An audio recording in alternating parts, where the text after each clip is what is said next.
Bon, bah écoutez, moi, je suis très heureux d'être parmi vous. Ce matin, en me levant, je ne savais pas que j'allais être là. Mais je peux vous dire que j'espère que vous et moi, nous allons passer un très bon moment.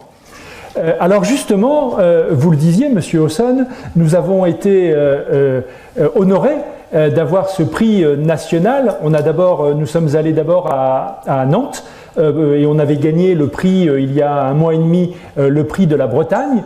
Et puis on savait qu'on partait à Paris, mais on s'est dit, bon, est-ce que ça va le faire? Il y a beaucoup d'entreprises prestigieuses. Et puis quelle n'a pas été notre agréable surprise effectivement d'être honoré par ce titre-là. Alors les gens de chez EY sont venus.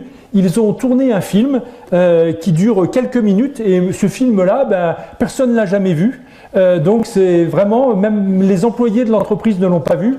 Donc je me suis dit, quand on m'a dit qu'il fallait que je vienne ici, je me suis dit voilà, ça va être un bon moment. Je vous fais partager ce film et puis après, je vais vous raconter, parce que moi j'ai la passion qui m'anime, je vais vous raconter cette fabuleuse histoire entre un ver marin qui s'appelle Arénicola Marina et puis Frank Zal qui a été à l'origine de cette entreprise. Donc regardons d'abord ce film et ensuite je vais vous parler un petit peu.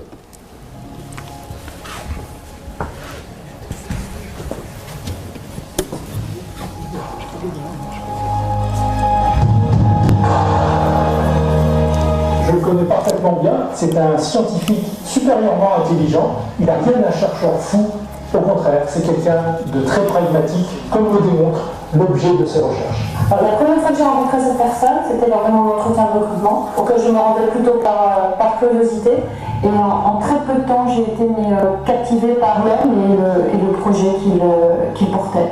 Ça fait maintenant 11 ans que je suis dans l'aventure avec lui. Il y a une chose qui m'a marquée, c'est sa force et sa persévérance. Il ne lâche jamais rien.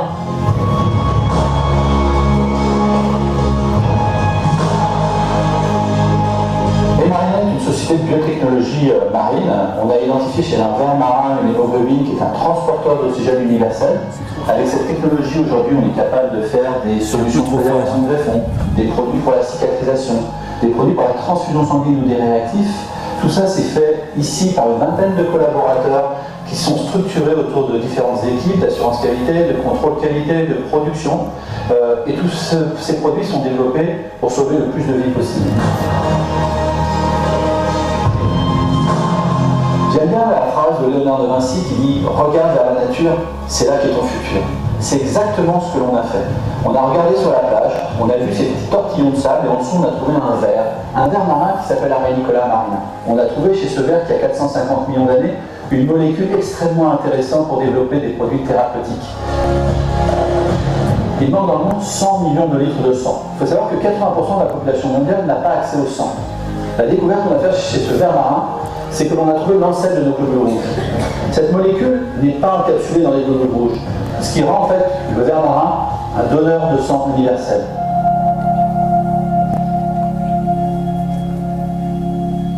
L'autre intérêt, c'est qu'on peut lyophiliser cette molécule. Ça veut dire qu'on est capable aujourd'hui de faire des stocks de produits sanguins avec des dates de péremption de 5 ans, contre 42 jours aujourd'hui, et de diffuser ce produit dans toute la planète.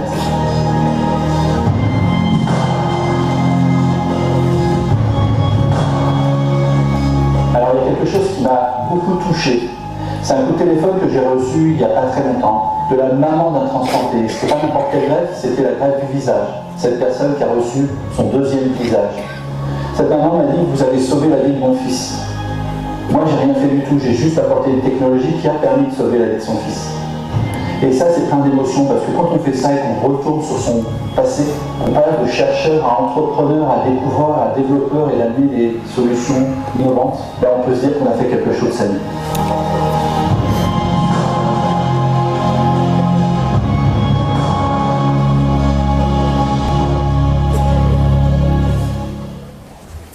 Voilà, vous voyez, vous découvrez ça vraiment en avant-première.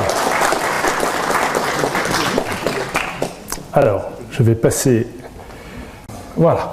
Bon, alors il y a une certaine logique à ce que je sois en face de vous ce soir, parce que pour les plus anciens, ça va vous rappeler quelque chose, ça c'était amicalement vôtre, et il y a effectivement la complémentarité d'un président, Frank Zal, et puis de son directeur général adjoint, Hugues Le Choismier. Parce que c'est bien un chercheur, il faut des chercheurs, il faut des, j'allais dire plus des découvreurs, mais il faut aussi qu'une fois que le produit est découvert, il faut monter une société. Et moi, effectivement, j'étais un pur produit de l'industrie pharmaceutique, puisque je ne vais pas revenir sur le parcours de Franck, M. Ausson l'a fait très très bien.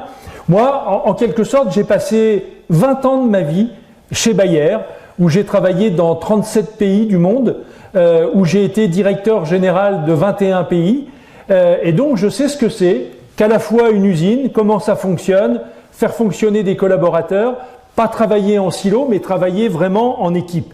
Et puis pourquoi je me suis retrouvé ici, à Morlaix? Parce que parfois on me dit, mais tu te rends compte, tu étais directeur général de chez Bayer, c'est quand même prestigieux, qu'est-ce que tu es venu foutre en Bretagne? Eh bien, comme l'a dit Franck, je voulais donner un sens à ma vie. Je commence à avoir quelques cheveux blancs, j'ai pas mal travaillé, mais je voulais laisser une trace dans l'humanité et justement cette possibilité de sauver demain, de soulager d'abord certaines personnes, et puis de sauver des millions de personnes dans le monde. Et ça, je peux vous dire que c'est très gratifiant. Et aujourd'hui, vous avez en face de vous un homme qui n'a jamais été aussi heureux par rapport à ce qu'il fait. Voilà. Alors, au départ, ben oui, il y avait un verre. Harry, Nicolas, Marina, vous avez vu tout à l'heure sur la plage ces tortillons. Tous, un jour ou l'autre, on a foulé la plage. Mais qui aurait pensé à regarder ce qui se passait et qui aurait pensé justement à travailler sur... On a parlé de biomimétisme tout à l'heure. Mais c'est vrai que plutôt que d'aller trifouiller des molécules chimiques, plutôt que de chercher des tas de choses, regardons la nature et puis essayons de prendre ce qu'il y a de mieux dans cette nature. Alors il fallait un verre, et puis il fallait un homme qui s'appelle effectivement Franck Zal. Alors Franck Zal, comment est-ce que cette passion lui est venue, lui le Parisien au départ, alors qu'aujourd'hui je peux vous dire qu'il est plus breton que n'importe quel breton et qui défend le territoire comme c'est pas permis.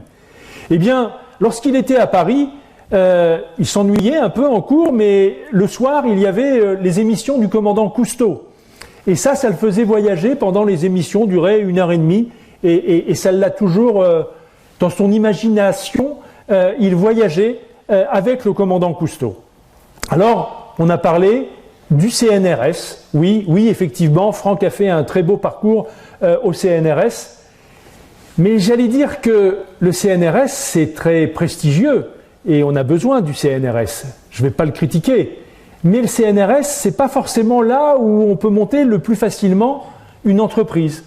Et comme à un moment, il y avait cette incompatibilité-là, où Franck savait qu'il détenait entre ses mains quelque chose de puissant, quelque chose qui allait être important pour l'humanité demain, eh bien, il était obligé de donner sa démission du CNRS, parce qu'il avait en lui ce pouvoir, cet esprit d'entrepreneur. Alors, bien évidemment, ses recherches en écophysiologie, puisqu'il était passionné par l'écophysiologie, et puis alors là, je peux vous dire, c'est ce que me disait Franck, quand il était au CNRS et qu'il travaillait sur le verre, je peux vous dire qu'au départ, tout le monde se fichait de lui. Et on disait même, regarde cet imbécile qui joue avec ses verres, mais qu'est-ce qu'il peut bien chercher? Mais c'est souvent comme ça, hein, dans la recherche. Voilà. Alors Franck, il a pris son petit baluchon, il est parti visiter des milieux extrêmes. Vous avez ici tous les petits points noirs où il a plongé. Et comment est-ce qu'il plongeait? Eh bien, il plongeait, il a eu des centaines de plongées pour étudier la respiration des polychètes dans ces milieux extrêmes. Il descendait avec, vous avez ici deux sous-marins, il descendait avec ce sous-marin jusqu'à 3000 mètres de profondeur, et puis tout d'un coup c'était le noir complet, il faisait froid, ça craquait de partout, me dit-il, et puis à ce moment-là ils allumaient les projecteurs et puis ils regardaient ce qui se passait. Et effectivement, il a trouvé des vers qui faisaient jusqu'à 2 ou 3 mètres de profondeur, qui vivaient à 3000 mètres, donc sans aucune, dans l'obscurité la plus totale, et il a commencé à étudier ces vers. Et puis le seul qui était intéressant, en fait, il l'a trouvé dans un milieu extrême, et c'est la plage en Bretagne, parce qu'effectivement, pourquoi est-ce qu'on peut dire que la plage est un milieu hostile pour des animaux marins? Ben parce que la plage, vous avez une marée haute, vous avez une marée basse, chez nous en Bretagne, et puis il peut faire 0 degré, il peut faire, il ne fait pas 35 degrés, mais il peut faire 25 degrés. Et il se passe des choses, il y a des phénomènes Et donc, c'est la raison pour laquelle on considère qu'il s'agit là d'un milieu extrême. Et donc ce verre, Harry Nicolas Marina, un verre aux facultés surprenantes. Alors il faut que je vous dise, le verre Harry Nicolas Marina, on ne le trouve pas n'importe où. On le trouve quand? On le trouve sur les plages du Nord, jusqu'à Anglette. C'est tout. Sinon, il n'y en a pas d'autres dans le monde. On peut les cultiver, bien évidemment, mais c'est vraiment une spécificité, et j'allais dire que les plus costauds, les plus puissants, se trouvent dans le Finistère. Voilà. Je suis désolé, hein. Voilà. Alors, qu'est-ce qu'a fait Franck? Franck, il a cherché à caractériser cette hémoglobine d'arénicole. Alors, on sait maintenant que c'est un biopolymère de 3,6 millions de Dalton. Il est composé de 156 chaînes de globine et 42 chaînes de liaison. Il a des propriétés antioxydatives qui sont très importantes, parce que d'aucuns ont essayé d'utiliser d'autres produits pour avoir cette faculté de transporter l'oxygène, mais on a ce qu'on appelle en médecine des stress oxydatifs, ce qu'on n'a pas ici. Et puis on a, vous vous rendez compte que ce petit verre qui fait 15 cm, vous avez sur scène quelqu'un qui fait 100 kg, eh bien ce petit verre, il est capable de fixer 40 fois plus d'oxygène que moi. C'est incroyable. Et c'est la raison pour laquelle il survit très bien dans ce milieu extrême qu'est la plage, puisque qu'est-ce qui se passe? En fait, le verre, il respire lorsque la marée est haute. Et quand c'est la marée basse, ben, qu'est-ce qu'il fait? Comme il a fixé son oxygène, c'est comme s'il avait une petite bouteille d'oxygène, et pendant les 6 heures, eh bien, il peut respirer tranquillement. Voilà. Voilà la différence, et voilà ce qu'a trouvé Franck. Alors, vous l'avez dit, monsieur Hawson, ou non, ça a été dit dans le film, pardon, par Franck. L'hémoglobine de l'arénicole, c'est l'ancêtre de l'hémoglobine humaine. Vous savez d'où on vient, nous? On vient de la mer. Ça, c'est quelque chose d'acquis, c'est quelque chose qui ne se discute pas. Eh bien, cet arénicole a 450 millions d'années de vie, quand nous, les pauvres humains, on a 3 millions d'années de vie. Et ce qui coule aujourd'hui dans nos veines, dans nos globules rouges, puisque l'hémoglobine sert à ça, et est encapsulée en quelque sorte dans le globule rouge, et ça sert à transporter l'oxygène pour nos muscles, pour ce qu'on appelle nos organes nobles, le cerveau, le cœur, etc. Eh bien, il y a une similitude à 99,9%, 450 millions d'années après. C'est ça qui est fantastique et qu'a trouvé Franck. Alors, quand je disais dans le film, c'est pas un chercheur fou, non, c'est pas un chercheur fou, parce que c'est quelqu'un qui est très pragmatique. J'adore cet homme, j'espère que vous le sentez, parce que vraiment, il n'est pas comme tout le monde, et des Franck Zal, à la fois d'un point de vue scientifique et d'un point de vue économique, ben, il en faudrait des milliers, des dizaines de milliers. Et comme il vient du CNRS, ben, ce qu'il fait, c'est sérieux. Et donc, on a toutes ces découvertes. Comme il vient du CNRS, eh ben on ne fait pas n'importe quoi, et ça a fait l'objet de nombreuses publications, puisqu'aujourd'hui, il y a plus de 100 publications, ce qu'on appelle dans notre jargon un comité de lecture, donc je peux vous dire que c'est quelque chose qui est sérieux. Voilà.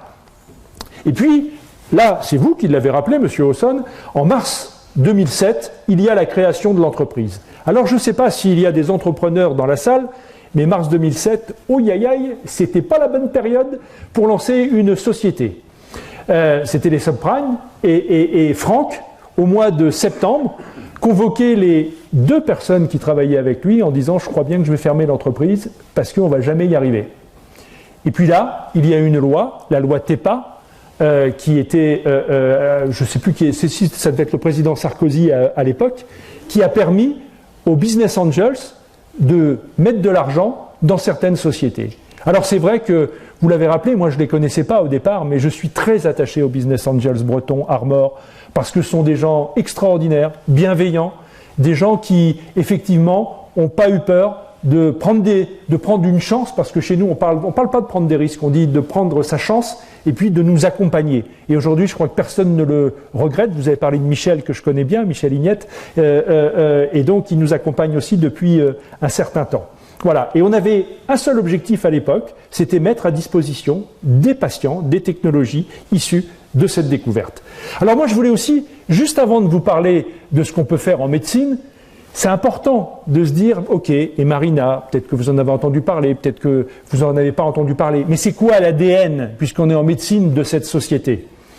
Eh bien, pour comprendre Emarina, il faut comprendre cette maxime. N'allez pas là où le chemin peut mener, allez là où il n'y a pas de chemin et laissez une trace.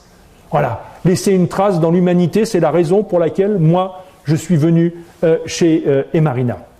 Et puis, pour comprendre aussi dans notre ADN, il y a la rigueur de la recherche, je vous l'ai dit, le goût des publications, la coopération, le travail en équipe, parce que ça, c'est vraiment notre quotidien. Et vous savez, moi, j'ai pu mesurer, parce que être dans une énorme entreprise où les gens se tirent un peu dans les pattes et où travaillent plutôt en silo, quand on est dans une société comme Emarina, on ne peut pas se le permettre et on a intérêt à vraiment travailler en équipe. Le talent, parce que n'entre pas au CNRS qui veut, la volonté de toujours dépasser les limites de la connaissance, la volonté d'innover en protégeant par des brevets le fruit de la recherche et du développement. Nous avons aujourd'hui 59 brevets qui nous protègent totalement et qui protègent, j'allais dire, la région Bretagne aussi par rapport aux attaques qu'on pourrait avoir via la Chine, via d'autres pays dont on se méfie. Il y a aussi la traduction de l'esprit entrepreneurial chez Emarina. C'est rechercher les opportunités, la persévérance, parce que c'est jamais simple. Tous les matins, il y a toujours des obstacles, mais j'allais dire, c'est la prise de risque calculée, prendre sa chance, c'est ce que je vous ai dit. Travailler en réseau, c'est important, et puis être capable de fixer des objectifs clairs, que ce soit à court, moyen ou long terme. Et puis, il y a la traduction de l'esprit entrepreneurial social chez Emarina. C'est aussi important parce que on place l'être humain au cœur de la réflexion et de l'action. C'est la raison pour laquelle j'étais très heureux de vous entendre et très heureux d'être là avec le Rotary, qui est une association que je connais bien, que j'admire, et je trouve franchement qu'il y avait un vrai sens aussi à ce qu'on soit là tous les deux ensemble, en tant qu'entreprise et association. Il y a la sensibilité au développement durable. Je disais tout à l'heure qu'il y a 15 jours, j'ai donné une conférence porte de la Villette, puisque c'était une réunion sur le biomimétisme. Et je trouve que les gens qui travaillent sur le biomimétisme, de toute façon, font des choses extraordinaires. Et ça commence à bouger, même si c'est difficile. Il y a la perception du profit, parce que oui, le profit, c'est nécessaire, c'est pérenniser, c'est être capable d'aller jusqu'au bout pour les produits. Et puis la capacité de prendre du recul et d'avoir une vision d'ensemble. Alors ce qu'on voulait faire, nous, chez Emarina, en Bretagne, on voulait surtout maîtriser notre production. Et pour maîtriser notre production, que ce soit de la fabrication, il nous fallait être sûr de maîtriser la matière première. Parce que on n'allait pas prendre tous des bêches et puis enlever tous les verres des plages.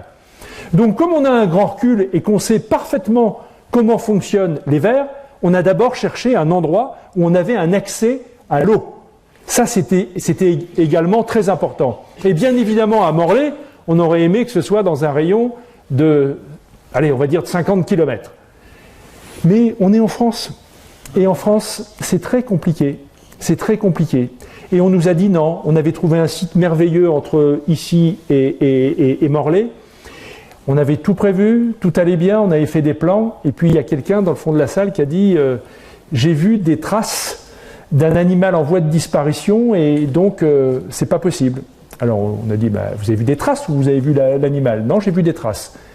Et là le préfet nous a dit écoutez, laissez tomber parce que vous êtes parti pour 20 ans de négociations, donc laissez tomber. Alors on a acheté une ferme marine qui faisait de l'élevage de turbots à Noirmoutier.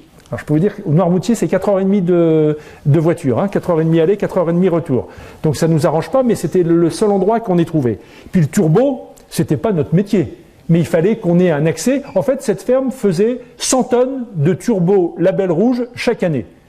Mais c'est vraiment pas notre métier, donc petit à petit, on s'est désengagé du turbo. On a réussi à vendre ce qui restait comme turbo, et aujourd'hui, je suis très fier aussi de vous montrer, on part avec des journalistes la semaine prochaine, Le Figaro, vous allez regarder sur France 2, France 3, il va y avoir des reportages, et il y aura l'Express, et on part pour montrer cette ferme que vous avez ici, la ferme fait 13 hectares, donc on a beaucoup de place, et là, on élève nos vers, parce qu'effectivement, on a une grande connaissance, je vais vous montrer un petit peu comment ça se passe. Pour l'instant, nous avons 9 bassins qui se trouvent ici. On a le laboratoire qui se trouve ici, et vous avez ici, c'était l'ancien emplacement que je vous montrerai plus tard, de là où se trouvaient les 100 tonnes de turbo, où nous avons aussi réhabilité tout le site.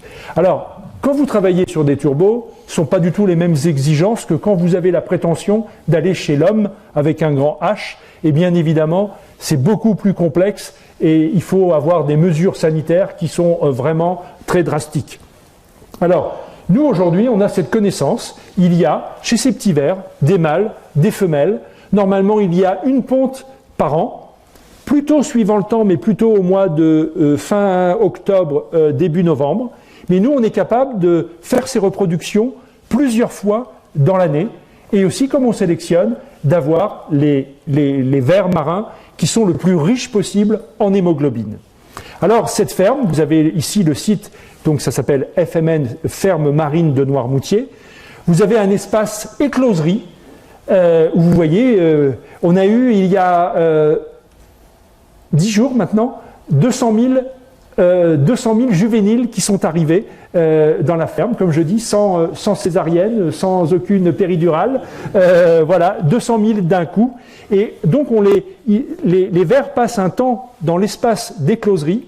Nous avons quelque chose qui est très important pour nous, c'est la station de filtration et de traitement de l'eau de mer. On peut même, s'il y avait un raz-de-marée, pas un raz-de-marée, hein, une marée occasionnée, on peut travailler en autarcie, on peut tout couper et travailler en autarcie. Et une fois que ces vers se sont développés, il y a un espace larvaire où ils grandissent de nouveau avant de les envoyer dans des bassins de grossissement. Vous avez ici des bassins de grossissement. Vous voyez, vous imaginez des grandes piscines. On a des filets. Je ne sais pas si... Pardon. Je sais... Hop, hop, voilà. Je ne sais pas si vous remarquez les filets qui se trouvent ici. Pourquoi ? Parce que vous avez des animaux qui sont extrêmement friands de l'hémoglobine, les canards et tout ce qui est oiseaux. Voilà. Et donc, il faut se protéger. On a aussi des prédateurs qui peuvent venir au niveau de la mer. C'est la raison pour laquelle nous avons des filtres qui sont extrêmement de plus en plus petits, de façon à ce que personne ne puisse pénétrer dans ces bassins. Voilà, vous voyez que l'eau est extrêmement propre. En fait, vous mettez 60 cm de sable. Hein, immédiatement, c'est très amusant d'ailleurs lorsqu'on vient et qu'on arrive avec les vers. Tout de suite, ils s'enfouissent très rapidement et donc ils forment ce petit tunnel où ils filtrent le sable. C'est pas polluant du tout, ce qui est vraiment formidable. Alors, nous avons, voilà, le site où il y avait avant l'élevage des 100 tonnes de turbos. Nous l'avons transformé en conditionnement et purification. Vous avez ici l'espace de purification, puisque avant de transformer et de prendre l'hémoglobine des vers, il faut qu'ils recrachent tout ce qu'ils ont pu ingérer au niveau du sable. Donc, c'est l'espace purification. Et puis ensuite, il y a le conditionnement, où on fait de la surcongélation, congélation. Et vous l'avez vu tout à l'heure dans le film, Franck a ouvert un congélateur et il y avait ces vers qui étaient en sachet. Et à ce moment-là, que se passe-t-il ? Eh bien, les vers, on les emmène congelés et on les emmène dans ce qu'on appelle une CMO, une entreprise. Jusqu'à présent, c'était le LFB, mais vous allez voir donc le laboratoire français qui est un laboratoire étatique. Mais on a signé un partenariat et ça va être communiqué dans les jours qui viennent avec une CMO qui justement suit notre procédé d'extraction puisque tout s'est passé chez Marina à Morlaix. Voilà. En fait, vous imaginez une grande cuve, ça dure une semaine. Où il y a de la filtration, de l'ultrafiltration, et on arrive à un produit fini. Et comme ça a été dit dans le film, vous avez deux possibilités. Soit vous avez un produit qui est ici liquide, soit un produit lyophilisé. Et c'est très important, on en reparlera par rapport aux différentes pathologies, d'avoir un produit lyophilisé, capable d'être à température ambiante, par exemple, au hasard, dans un camion de SAMU. Voilà. Alors justement, je vous ai présenté l'ADN des Marina, je vous ai présenté l'entreprise, à la fois au niveau de sa ferme, de sa production. Ben là, vous allez me dire, oui, c'est bien, il est gentil, mais ça sert à quoi, hein, finalement ? Alors, en fait, ce qu'on fait, c'est comment délivrer de l'oxygène à tous les niveaux de structure du vivant. Et donc, que ce soit les cellules, les tissus, les organes ou l'organisme. Et Les prochains produits qui vont être mis sur le marché, vous les avez ici. Vous avez ce qu'on appelle dans notre jargon Hemo2Life pour la transplantation, et je vais y revenir. Pour les pansements, nous avons Hemilink et nous avons un produit qui s'appelle Hémoxycaryr, là où on a déterminé 3 premières pathologies, mais il y en a bien d'autres, je vous en reparlerai aussi tout à l'heure. La première pathologie, c'est la drépanocytose. Je ne sais pas si vous savez ce qu'est la drépanocytose, je vous expliquerai tout à l'heure. Le stroke, donc en français, c'est l'AVC, et le TBI, c'est le trauma, puisque c'est là où on a travaillé avec l'armée américaine. Mais alors on va prendre ça étape par étape, et on va commencer par Hemo2Life, qui est le produit, ce que j'appelle le plus abouti, et que nous allons mettre sur le marché dans le courant de l'année prochaine. Alors, Hemo2Life concerne le marché des greffes. C'est un énorme problème, en France, en Europe et dans le monde. Je vous ai mis quelques chiffres parce que c'est bien de l'illustrer avec du concret. La greffe du rein, par exemple, elle représente plus de 60% du marché, avec une évolution de plus de 26% en 10 ans. C'est énorme. Le nombre de greffes ne suffit pas à résorber l'attente. Il y avait 11 942 personnes en attente de greffe en 2005. Il y en a plus de 24 000 aujourd'hui. Et malheureusement, 20% des organes, ça coûte cher d'aller prélever un organe. Parce que vous envoyez un jeune interne en médecine, chirurgien en médecine, peut-être parfois à l'autre bout de la France, il y a un avion, il y a souvent parfois la police, vous allez prélever, vous revenez, parce que vous êtes limité aujourd'hui dans le temps. Et donc demain, on va donner du temps, justement, aux chirurgiens, à l'équipe soignante, pour tout préparer. Et il faut savoir aussi que les donneurs, moi j'ai été surpris, vous voyez, je viens de chez Bayer pendant 20 années, on parlait d'autres pathologies que la transplantation. Et je ne savais pas, aujourd'hui, on greffe des patients qui ont plus de 80 ans. Je ne sais pas si vous le saviez ça. Aujourd'hui, vous avez des gens qui ont mon âge, qui sont à la 4e greffe de rein. Vous imaginez le traumatisme que ça représente, le stress que ça peut représenter à la fois pour le patient et pour les familles. Donc ça, on va apporter une solution avec Hemo2Life. Alors aujourd'hui, vous savez, Hemo2Life peut servir à tout, puisque en médecine, on peut pratiquement greffer. Je vous ai mis ici à la fois les organes qui peuvent être greffés et le temps de conservation des greffons. Alors si on prenons là, en l'occurrence, j'avais pris, quels que soient les organes, mais là j'avais pris l'exemple du rein, parce que ça représente plus de 60%. Il y a soit ce qu'on appelle une transplantation en mode statique ou en mode dynamique. C'est-à-dire, soit vous prenez, le chirurgien va voir la personne dont le cœur vit encore, mais qui est en mort cérébrale. On prend l'organe, on le met dans un bocal où il n'y a pas grand-chose, il y a de l'eau, des colloïdes, des sels, et on réduit la température à 4 degrés. Vous savez pourquoi on réduit la température à 4 degrés? C'est simple. C'est pour consommer moins d'oxygène. C'est pour justement être un peu en sommeil et consommer le moins d'oxygène possible. Pourquoi? Parce qu'une fois, même l'organe qui est mis dans le bocal, pour vivre, il a besoin d'oxygène. Et c'est la raison pour laquelle, si on ne va pas vite, il se détériore très rapidement et qu'après on peut le jeter à la poubelle. Donc ça, c'est extrêmement important d'aller vite. Et puis maintenant, il existe des machines où quand les organes sont très abîmés, on peut en quelque sorte les reconditionner. Mais aujourd'hui, la vraie question, c'est le manque d'oxygène. Et c'est la raison pour laquelle Emarina va apporter cette réponse. Alors, pourquoi je dis va apporter? Parce que d'abord, on a réalisé Oxiop, qui est la première étude clinique avec Hemo2Life. Alors, il y avait le coordinateur national qui était Brest, avec le professeur Lemeur, mais nous avions 6 CHU associés, puisqu'il y avait Tours, Poitiers, Paris, la Pitié-Salpêtrière, les hospices civils de Lyon, et puis Limoges. Et cette étude, quand on lance un produit, alors il faut savoir qu'il y a en médecine des différences entre un médicament et ce qu'on appelle un dispositif médical. Les lunettes, c'est un dispositif médical de classe 1.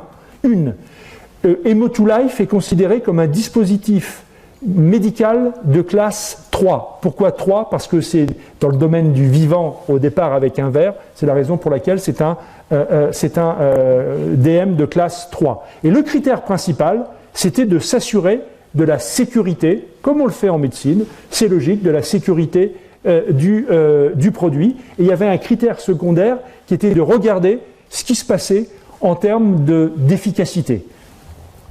Eh bien, on a eu, je peux vous dire, alors il y avait, c'est tout un, je ne sais pas s'il y a des médecins parmi vous dans la salle, mais sinon il y a un comité indépendant, scientifique, qui au bout des 10 premiers patients, on avait 60 patients, hein, au bout des 10 premiers patients a dit stop, on regarde ce qui se passe, et nous a autorisé à finir l'étude puisqu'il ne se passait rien, effectivement. Donc produit parfaitement safe, c'est pas très étonnant puisque c'est notre origine et donc en termes de transport d'oxygène, c'est complètement logique qu'il y ait cette compatibilité-là, mais encore fallait-il le démontrer. Et puis surtout aussi, on a démontré des résultats très encourageants et assez importants, assez impressionnants, puisqu'il y a comment est-ce qu'on sait si le produit est efficace ou pas, ou si la greffe a marché ou pas? C'est ce qu'on appelle la DGF, c'est-à-dire c'est la reprise de fonction du rein. Et on a gagné ici, vous voyez, on est passé de 26 à 6, on a gagné presque 20 points entre puisque l'avantage de prendre un rein, c'est qu'il y a 2 reins.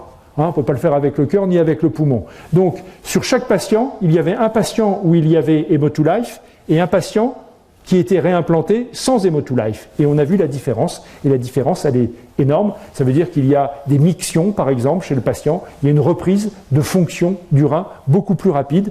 Et ça se comprend, puisque le rein était en bonne santé, puisqu'il a pu respirer, et donc il était oxygéné. Voilà. Voilà pour ce premier produit. Si vous avez des questions après, j'y répondrai bien volontiers. Mais voilà, donc aujourd'hui, on prépare une deuxième grande étude qui va s'appeler Oxiop 2, qui va concerner 460 patients en France, qui va également aller en Espagne, parce qu'il faut savoir que les Espagnols sont les champions de la greffe, proportionnellement, c'est là où on greffe le plus, notamment avec les accidents de la route, parce que nous, il y a eu beaucoup moins de greffes avec les radars, avant c'était plus les jeunes qui se tuaient, et c'est vrai qu'il y a eu une chute des possibilités de greffe, ce qui fait que chaque année, il y a plus de 500 personnes qui décèdent, parce qu'un patient qui attend une greffe, c'est à peu près 10 années. Et je ne vous raconte pas aussi combien ça coûte, hein. Le coût avant d'être greffé, c'est environ, sur 10 ans, 800 000 €. Donc ça coûte extrêmement cher. Vous savez que les patients doivent avoir une dialyse 3 fois par semaine. Donc ils vont à l'hôpital, ils passent la journée à l'hôpital, ils reviennent, ambulance, etc. Donc les coûts sont extrêmement onéreux. Voilà pour Hémo2Life. Je vous ai parlé d'une deuxième non, excusez-moi, toujours. Alors on n'a pas travaillé que sur le rein, bien évidemment. Vous avez ici, c'est quand même assez extraordinaire. Je suis désolé de bouger pour la caméra, mais on m'a dit restez là le plus possible, mais j'aime bien bouger normalement. Vous avez ici, regardez, ça a été fait à Rennes, chez le professeur Karim Boudjema. Vous avez 2 foies.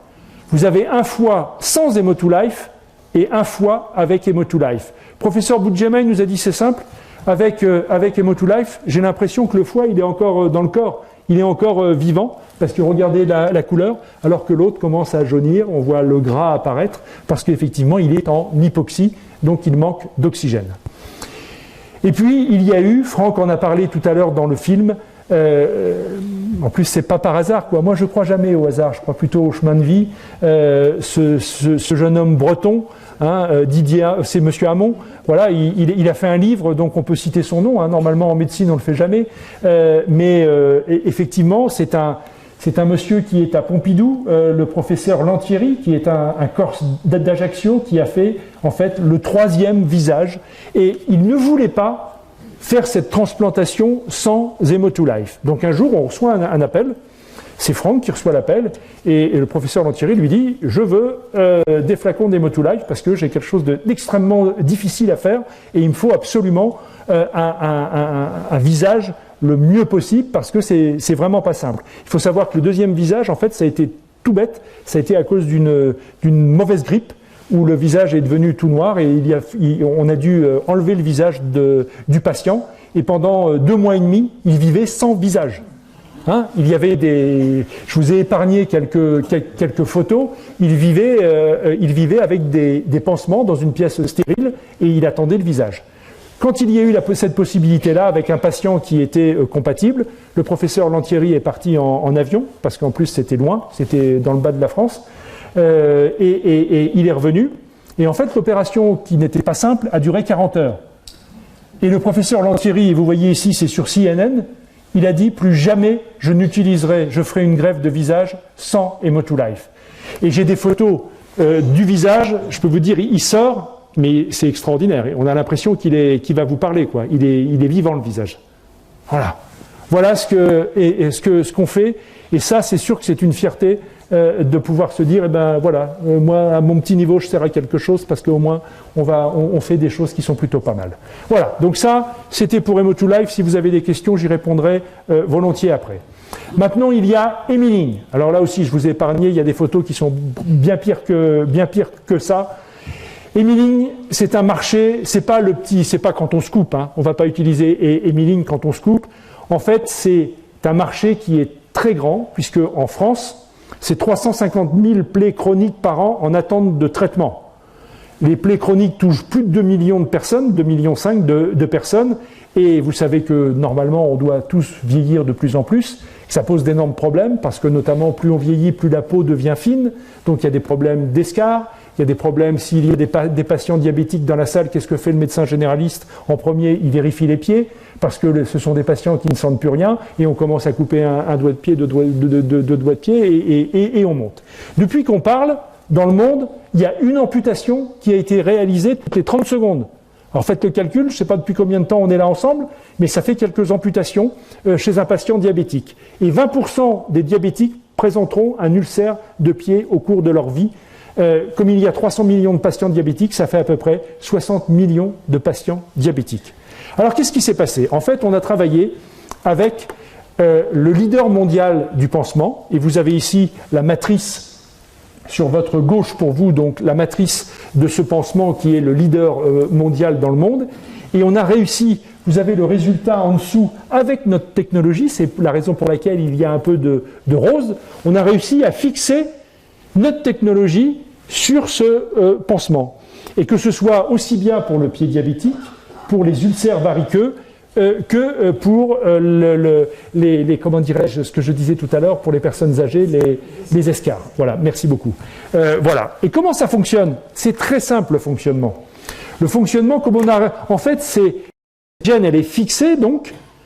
Et en fait, quand vous mettez le pansement, il y a un gradient de pression, j'allais dire, naturel, qui s'exerce, et en fait on prend l'oxygène qu'il y a dans la pièce, et par ce gradient de pression, on amène l'oxygène au niveau de la plaie, ce qui contribue à faire redémarrer le processus de cicatrisation. Et on a des résultats, alors non pas chez l'homme, on se prépare à aller chez l'homme et à faire une étude dans un hôpital parisien qui est leader dans le domaine du pansement, mais chez les animaux, c'est très spectaculaire, et on a des temps de cicatrisation qui sont presque divisés par 2. Voilà.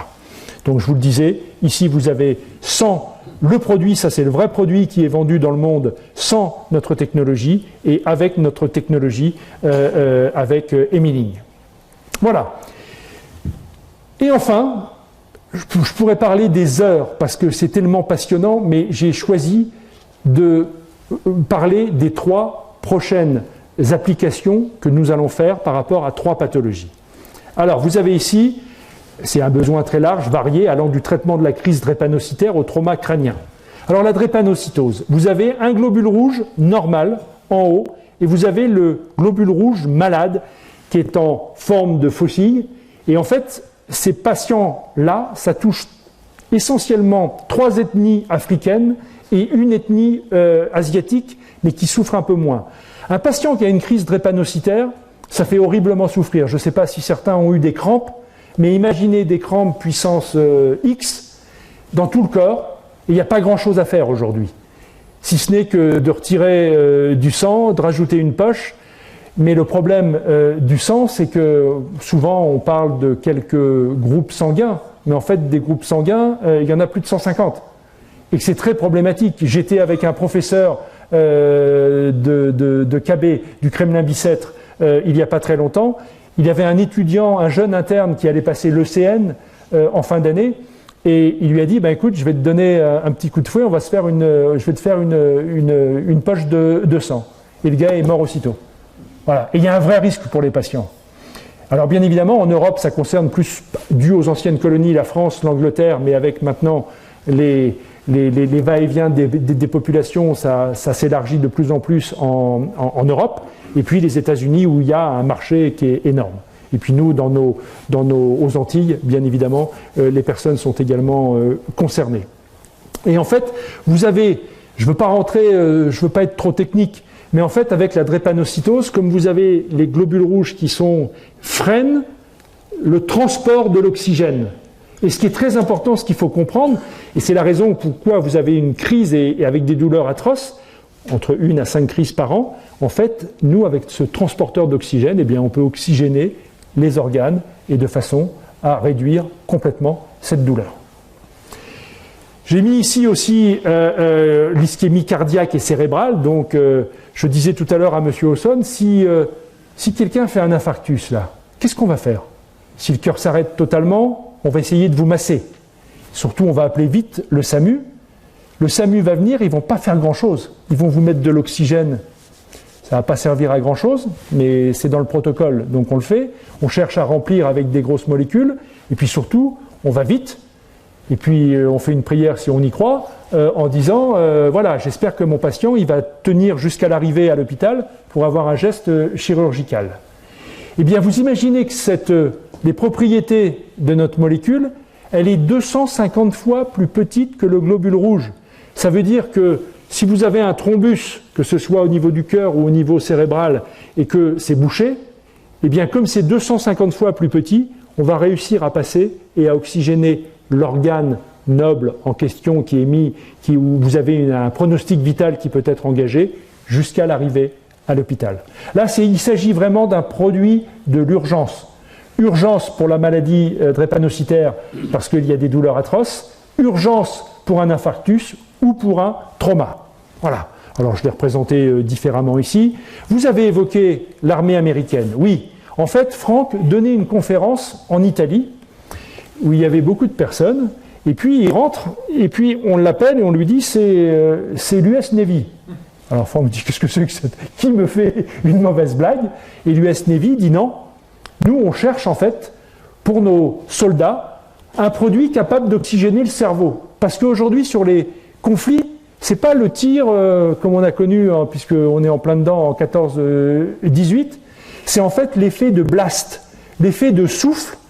Et en fait, ça provoque un saignement, et effectivement, ça provoque exactement les mêmes symptômes que l'AVC, et donc il faut agir.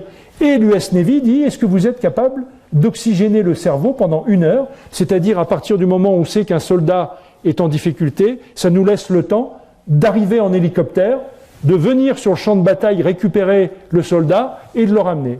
Et Franck dit, écoutez, j'en sais fichtre rien, je ne sais pas. Parce qu'on ne sait pas tout, on a beau s'appeler Franck Zal, on ne sait pas tout. Et avec justement l'honnêteté intellectuelle de Franck, il dit je ne sais pas. Alors ils ont dit on va travailler ensemble. Et donc on a pris des souris où on a reproduit l'effet de blast et en fait on a prouvé, vous avez ici un papier très sérieux qui a été publié, qui prouve que justement vous avez ici l'oxygénation sans notre produit, et ici avec notre produit, on a prouvé qu'on pouvait oxygéner le cerveau pendant 2h30. Voilà. Alors, vous pourrez dire, c'est dommage, ils sont gentils, petite entreprise bretonne, pourquoi ils ne sont pas allés travailler avec les militaires français? Moi, en plus, commandant de réserve, parce qu'on est allé voir avant, l'armée française, on nous a dit on n'a pas d'argent, donc écoutez, travaillez avec l'armée américaine. Voilà, c'est dommage, parce que nous, vous savez, aujourd'hui, on est sollicité comme il n'y a pas pour partir. Et je peux vous dire qu'on ne partira pas de Bretagne. Parce qu'effectivement, on est très attaché et qu'il faut avoir un devoir de mémoire. Il ne faut jamais oublier ceux qui vous ont aidé en premier. Et les premiers qui ont aidé l'entreprise, ce sont les Bretons. Et on est en train de travailler sur un nouveau projet de bureau et de centre de recherche qui devrait voir le jour, je l'espère, bientôt, de façon à ce qu'on soit encore plus ancré sur le territoire. Voilà. Alors, j'ai bientôt fini, mais j'ai mis l'histoire des marinas ne fait que commencer. Parce que notre transporteur d'oxygène, il servira dans de nombreuses indications. On a en fait aujourd'hui identifié 15 indications. Pourquoi ? Parce que l'oxygène, c'est indispensable à la vie. Si je vous demande tous d'arrêter de respirer, vous savez, le record du monde sans respiration, c'est un peu plus de 11 minutes aujourd'hui. Mais si, voilà, et je dis toujours, je pense que tous dans cette salle, y compris les plus jeunes, on sera morts, qu'il y aura encore du développement pour une société comme Emarina. Tellement c'est un peu l'infini parce qu'on a besoin effectivement, même si on est très différents, il y a des hommes, il y a des femmes, il y a des plus jeunes, il y a des moins jeunes, notre ADN est différent, mais on a besoin, ce qui nous rassemble, c'est effectivement ce besoin d'oxygénation. Voilà, et puis je voulais finir sur, parce que Franck en a parlé, le manque de sang dans le monde est estimé à environ 100 millions de litres chaque année. C'est dramatique, ça avait été pris lorsqu'il y a eu le Bataclan. Vous savez qu'un culot, ça peut se garder que 42 jours, après vous avez une hémolyse, après on peut le jeter. Eh bien nous, on sera capable, alors attention, c'est pas une poche de sang, c'est bien un transporteur d'oxygène universel. Pourquoi universel ? C'est la différence, nous on a notre groupe, parce qu'on a des sucres, donc on a un résus, on est A, B, un résus positif, négatif. Là, l'hémoglobine, c'est valable pour tout le monde. On n'a pas de question à se poser. Mais là, on peut apporter, on n'est pas du tout en concurrence, pas du tout, parce qu'il y a besoin aussi de l'EFS, il y a besoin des poches de sang, mais on peut apporter dans des cas de guerre, dans des cas de catastrophes naturelles, on peut apporter notre pierre à l'édifice. Voilà, je voulais finir sur cette perspective qui est aussi une perspective enthousiasmante. Je voulais vous remercier pour votre attention. Quand je vous disais, moi personnellement, j'ai passé un excellent moment parce que je vous ai senti très attentif. Merci beaucoup et encore une fois, je suis très heureux d'être parmi vous.